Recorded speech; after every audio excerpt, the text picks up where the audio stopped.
Okay, I've got another integral on the board. We have the integral from 6 to 7, square root of x minus 5 over 7 minus x dx. Okay, one thing I want to point out before we get started, if you look at these bounds between 6 and 7, if we plug anything between 6 and 7 in the numerator, it's greater than 5, so our numerator is always positive. And then in the denominator, we're always less than 7, so the denominator is always positive. So because everything in here is always going to be positive, we don't really have to worry about any domain issues. Now to get started with it, the issue I have is if I want to do any kind of u substitution, it's a little tricky with the radical on both the numerator and denominator. What I'd like to do is remove the radical and maybe the numerator and denominator. And what I'm going to do, what seems to work pretty well, is if I multiply by square root of x minus 5 over square root of x minus 5. Notice I'm just multiplying by 1. This is going to give us just x minus 5 in the numerator. And then in the denominator, let's just distribute this out. We're going to have 7x minus x squared minus 35, and then plus 5x. Let's try to clean this up and see what we have. First of all, what I'm going to do is I want to factor a minus out of this because I want a positive x squared term. So we're going to have x squared. Now here we have 7x plus 5x is 12x, but I need to change my sign. So this is going to be minus 12x, and we'll change the sign on the 35. This is going to be plus 35. What I like to do is manipulate this where maybe I can do a trig substitution. So let's complete the square here. And I'm going to write this as x minus 6 squared.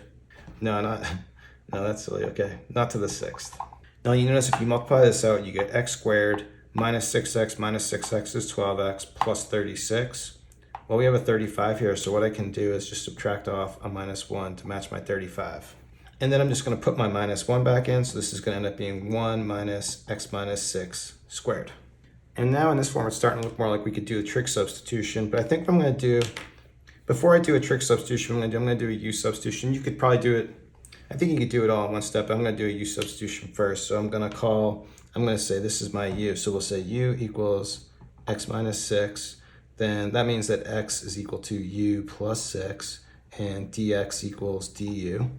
Sorry, I changed my bounds right here by accident. Put that back. We plug a 7 in for x and we have 1 for the upper bound. We plug a 6 in, we get 0. Then plugging u plus 6 in here, we're going to have u plus 1 in the denominator, du.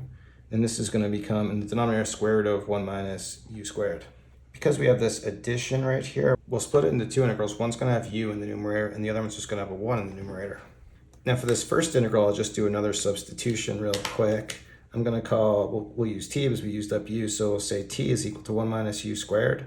Then dt is minus 2u du. We already have the u, so what I'm going to do is a force of minus 2 here, but I'll just need to multiply by a minus a half out front. Then we'll make this substitution down here. So updating our balance, plugging a 1 in, we have 0. Plugging a 0 here, we're going to have 1. Our numerator is going to be dt, and the denominator is going to be square root of t. And then for our second integral here, you may recognize this. This is just a well-known integral. This is actually going to just be arc sine. Okay, so integrating this, we'll just have arc sine or inverse sine, and we just need to evaluate that from 0 to 1. This first integral is actually going to be pretty easy. Instead of having this as a square root of t in the denominator, I'll just write this as t to the minus 1/2. So using power rule in this, we're going to have t to the 1/2, multiply a 2 out front. And we're evaluating this from 1 to 0.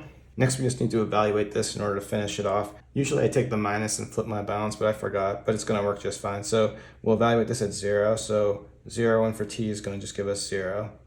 Then plugging a 1 in here is going to give us a minus 1, but we have this minus sign, minus times minus, plus, so this is just going to be 1.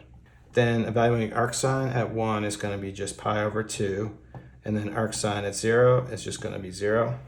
So for our final solution, we're going to have just 1 plus pi over 2. So that's it. We'll stop it there. Thanks everyone for watching today. Please like and subscribe. Have a great day.